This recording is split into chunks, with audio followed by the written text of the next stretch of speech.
Adam is a lifelong Red who writes on all things LFC under the heading "And Could He Play?", which you will find on Twitter. Adam, Happy New Year to you. Good to talk to you today.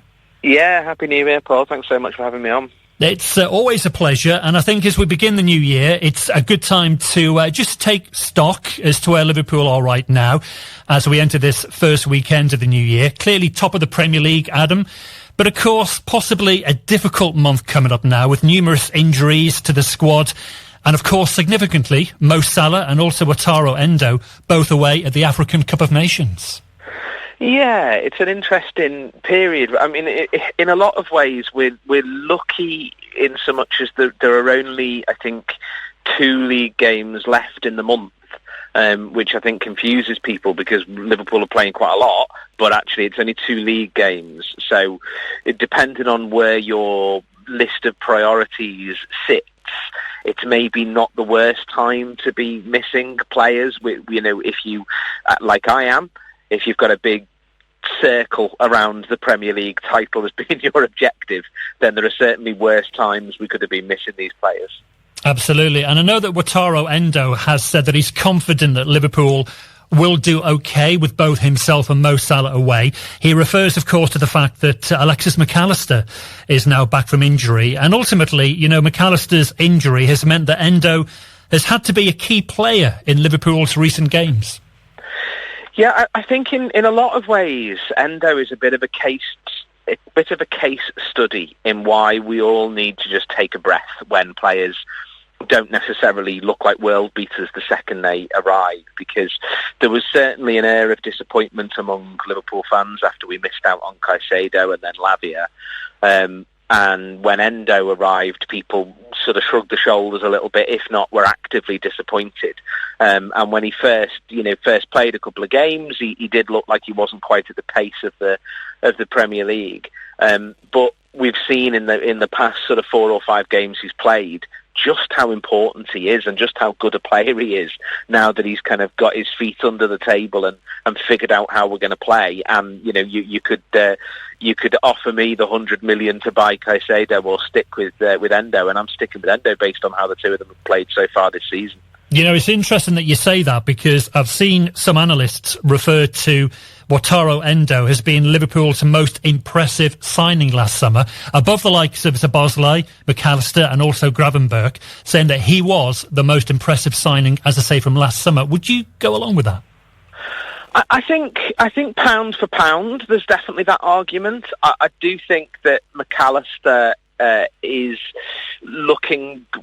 looking good before his injury and looked decent when he came on against Newcastle. I mean, the ball he played through for what ended up being the penalty on Diogo Jota was absolutely incredible.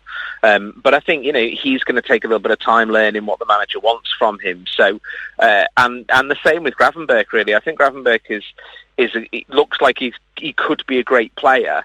But when he's at the moment, he's trying to get to grips with what his role in the manager's system is, and I think he's struggling a bit with that.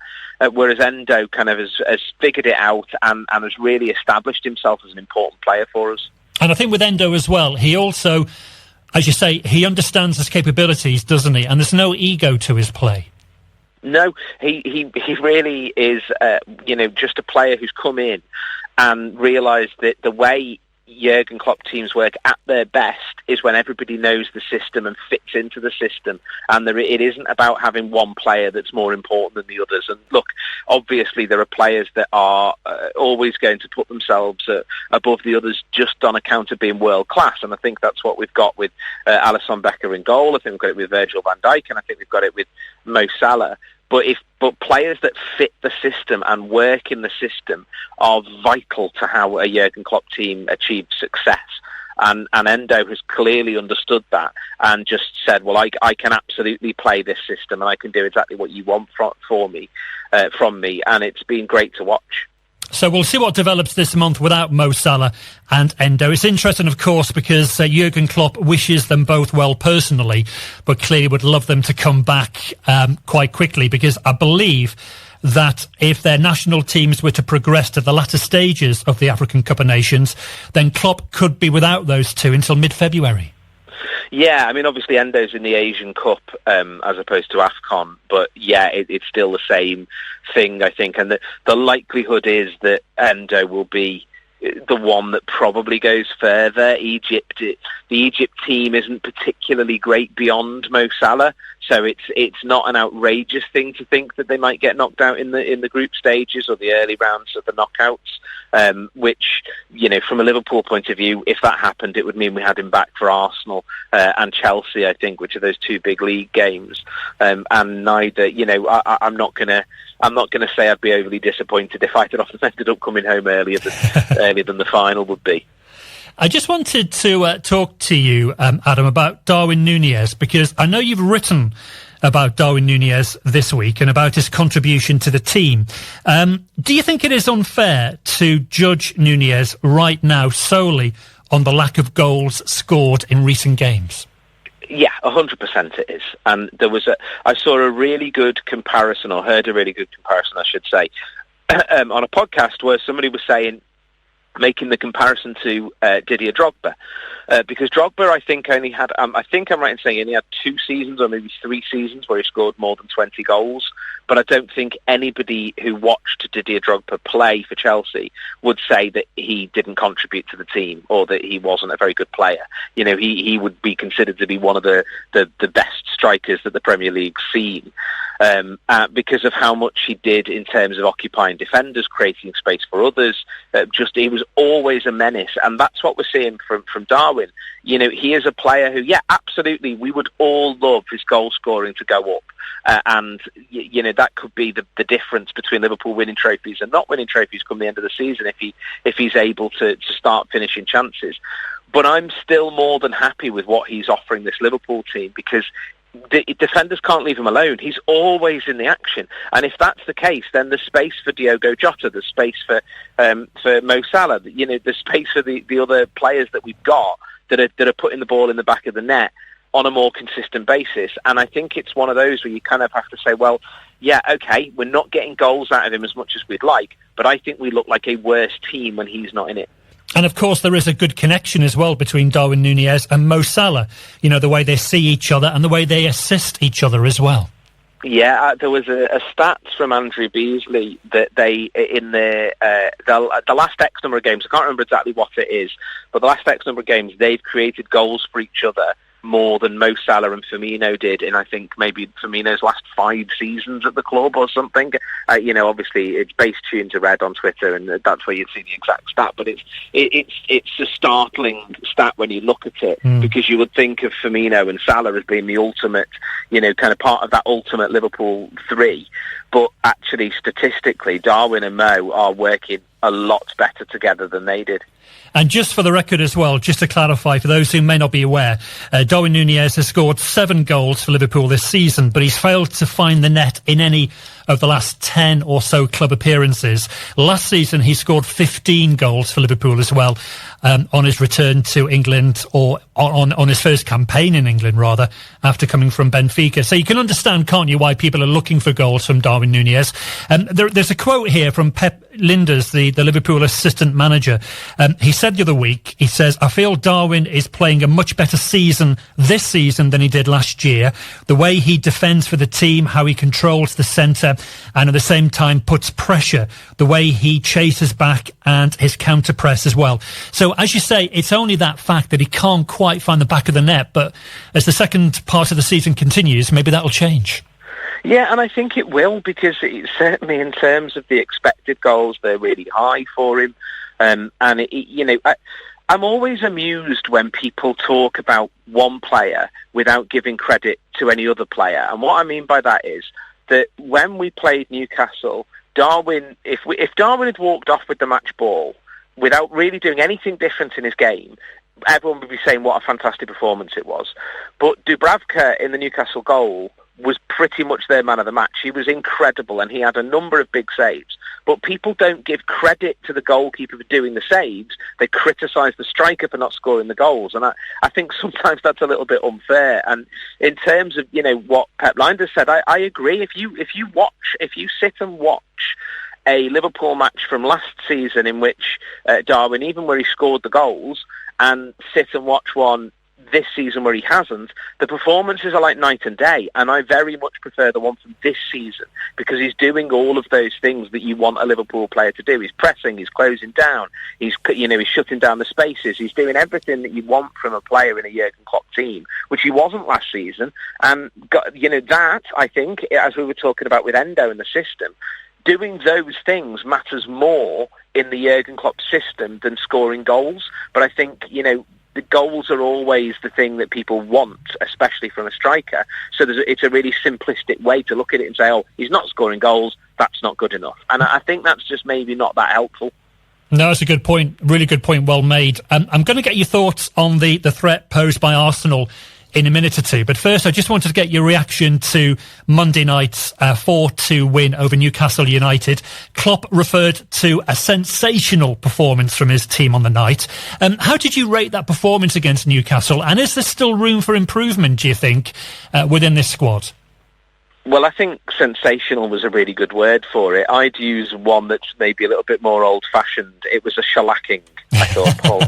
We absolutely trounced them, and the scoreline couldn't have flattered them more. They didn't really deserve a goal, let alone 2 goals, and it made it look a bit closer than it was. The XG is the highest XG since they started recording it, which, for those who don't really know, and I think I've said this before on the show with you, XG essentially is if you're watching something and say, oh, he should have scored that would be a chance that would have a really high XG. That's what it means. It's basically just a statistical model that looks at what the likelihood is of a goal is, and our XG against Newcastle was something like 7.4 or something, which means really we should have scored about 8 goals. I think Newcastle's XG was like 0.2, which is basically they were lucky to get 1, let alone 2 goals. So it was we just absolutely trounced them, and it was one of those games where you look at and go, yeah, that's sort of what I've been waiting for this season. Yes, absolutely, we could do with scoring more consistently and more regularly, and it's a little bit disappointing we haven't. But don't let that fool you into thinking that we didn't play very well, because we really did. And the fact that we maybe didn't score as many goals suggests that, yeah, there's room for improvement. And I think one of these days, a team is going to be on the receiving end of one of those 7-0 against Man United or 9-0 against Bournemouth that we saw last season, where just everything you hit goes in. I do think that's going to happen at some point this season if we keep on playing that way. And, of course, the one disappointment, though, from Monday night was the injury to Dominic Szoboszlai. He's going to miss the FA Cup third-round match at Arsenal tomorrow because of this hamstring injury. And he will also be out of contention for Wednesday night for the first leg of the Carabao Cup semi-final against Fulham. Hopefully, Adam, it's not going to be a significant injury, and hopefully we'll see Dominic back within the squad maybe within a week or two.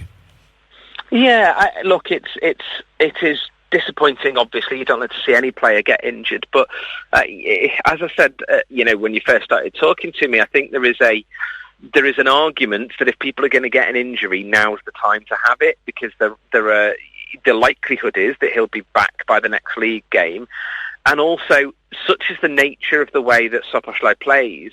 He needed a rest, because he absolutely runs himself into the ground every time he gets on the pitch, and I think although it's an enforced rest and we'd rather not have it, there's also a little matter of going, well, if it means we absolutely cannot pick him no matter what, it means he's getting his feet up for a little bit, resting, doing his recuperation work, and if he can be back for the next league game, then that's great, and we take our chances in the Cups.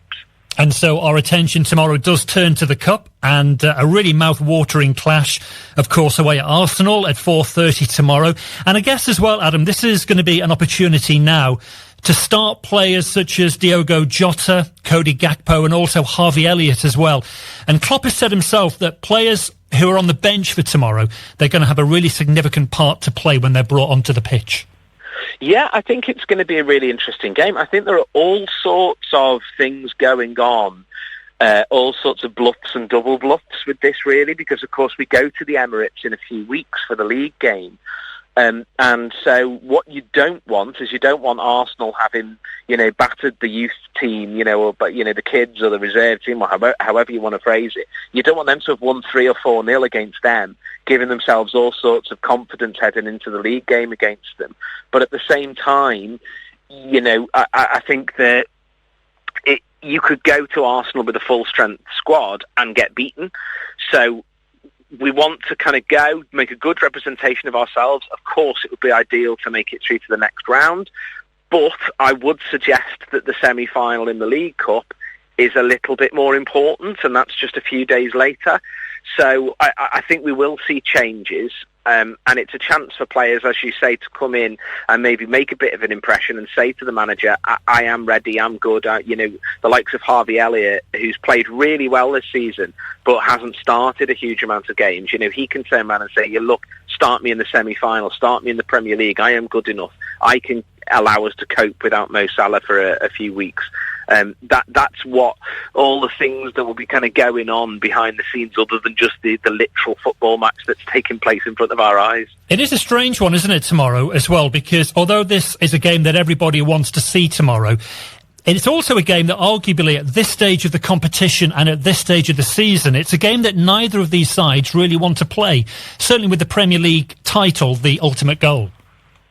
Yeah, I think, the other thing that has to be acknowledged is Liverpool have had rotten luck in the FA Cup under Jurgen Klopp. Absolutely rotten luck. We've had the Premier League opposition. It's something like 7 out of the 8 times or whatever it is. It's been absolutely mad. The third round is normally one where you're looking and you're going to play, Wickham or something, some team where you go, well, we can play the kids there and still make it through. You're not having to face one of the possible title challenges.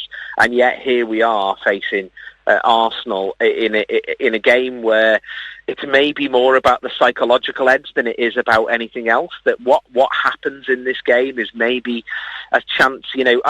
I've not been blown away by Arsenal this season. I've not been convinced by them particularly, and I think the 2 defeats they've had since they came to Anfield haven't really surprised me. Maybe the opposition have surprised me in terms of who's beaten them, but I just haven't been overly shocked that they've lost, because I'm just not overly convinced by them. And the one thing we don't want to do is give them confidence, put them in a situation where you go, well, I'm not convinced, but oh, look, you've beaten us 4-0, and now you go on a bit of a run. Whereas what happened at Anfield was that, they got the 1-1 draw, but they had to put so much into getting that draw that they looked exhausted in the matches that followed it. So, yeah, there's lots of things going on, really, in terms of the ups and downs of the season that could be encapsulated in this game. But as you quite rightly say, neither team would really want if they were given the choice.